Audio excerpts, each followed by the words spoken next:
Saudi আরবে ধর্ষণের বিচার হয় না, কারণ এটি শরিয়া শাসিত দেশ।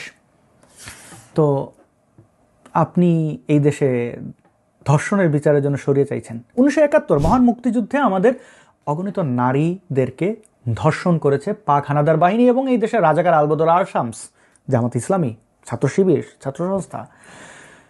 সেই সকল ধর্ষণ কিন্তু ইসলামের ভাষায়, ইসলামের আইনে বৈধ, কারণ পাকিস্তানিদের সাথে আমাদের যুদ্ধ হয়েছে এবং তারা যুদ্ধে প্রতিপক্ষের মা বোনদেরকে মালে গনিমত বা গনিমতের মাল মনে করে এবং গনিমতের মালদের যৌনকর্মে ব্যবহার করা বৈধ। আপনার কাছে যেটা ধর্ষণ ইসলামের ভাষায়, সেটি ওই যে সেই পাক আর্মির অফিসার বলেছিল না, পেহলে উসকো মুসলমান বানাও। বীরাঙ্গনাদের সাথে যা হয়েছে সেটা শরিয়ার ভাষায় ধর্ষণ নয়। আমাদের বীরাঙ্গনাদেরকে বিক্রি করে দেয়নি অন্য কোনো দেশের কাছে, সেটাই তো আমাদের খুশি হওয়ার কথা। মাদ্রাসায় যে শিশু ধর্ষণ করা হয়, সেই শিশু ধর্ষণেরও বৈধতা চলে আসবে, কারণ এক মুসলমানের দোষ ত্রুটি আর এক মুসলমান গোপন করতে হবে, এটি সহি হাদিস, আমার কথা না, এটি শরিয়া। তো মাদ্রাসায় শিশু বলাৎকার যদি মোল্লা করে, সেটি তো গোপন রাখতে হবে, কারণ ভুক্তভোগী এবং অপরাধী দুইজনই তো মুসলমান। মাদ্রাসায় তো আর হিন্দু বৌদ্ধ খ্রিস্টান যায় না, আর হিন্দু বৌদ্ধ খ্রিস্টানদের ধর্ষণ করা তো আর কি বলি। তো শরিয়া দিয়ে আপনি মাদ্রাসার শিশু ধর্ষণ গোপন রাখতে পারবেন। আর জান্নাতে তো আপনাকে গেলমান দিতেই হবে, আপনি গেলমান পাবেন, হুর পাবেন। গেলমান পুরুষ, হুর নারী। তো পুরুষের জন্য পুরুষ বরাদ্দ, বাচ্চা শিশু কেন বরাদ্দ থাকবে? ওই সময়কার পেডোফাইল শিশুকামীদের খুশি করার জন্য এই প্রলোভন।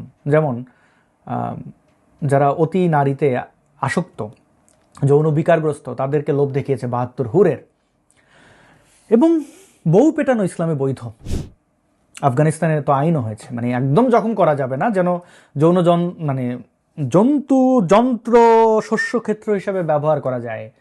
আহত করে ফেলে তো সমস্যা, পিটাইতে পারবেন বউ। এবং এখন গণতন্ত্রে তাগুদি আইন, ব্রিটিশ আইন, ইহুদি নাসারাদের আইনে তো বউ পিটাইলে শাস্তি পাইতে হয়। শরিয়া হইলে তো সেটা পাইতে হবে না। তো এটা মোল্লাদের জন্য ভালো না।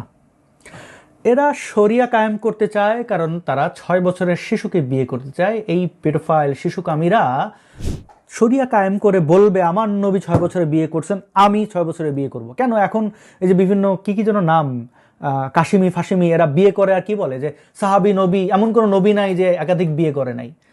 এখন যেহেতু 6 বছরের শিশুকে বিয়ে করাটা এই ইহুদি নাসারার আইনে অবৈধ, তাই ওইটাকে বৈধ করার জন্য শরিয়া চাই। কেমন লাগবে আপনার কন্যা সন্তান 6 বছরের?